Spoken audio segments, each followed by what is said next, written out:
Okay, ikukwento ko sa inyo.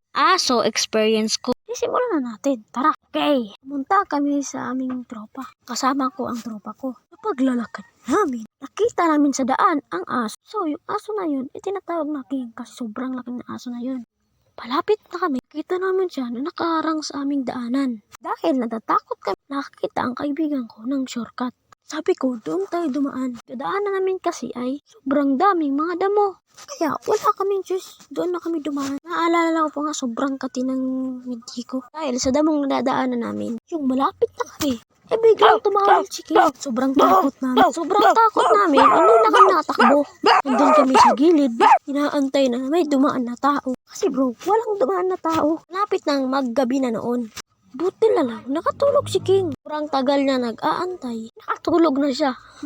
Ito na yung pagkakataon namin. Hindi na kami nakapunta sa tropa namin. Kasi tumakbo na kami ng diretso. Mayroon pang isa. Shout out para kay Aster or Sharif. Gagawa ako nito ng part 2. At iba na naman. Kung nakaabot ka sa video na ito ay salamat talaga at mag-like ka na at mag-subscribe.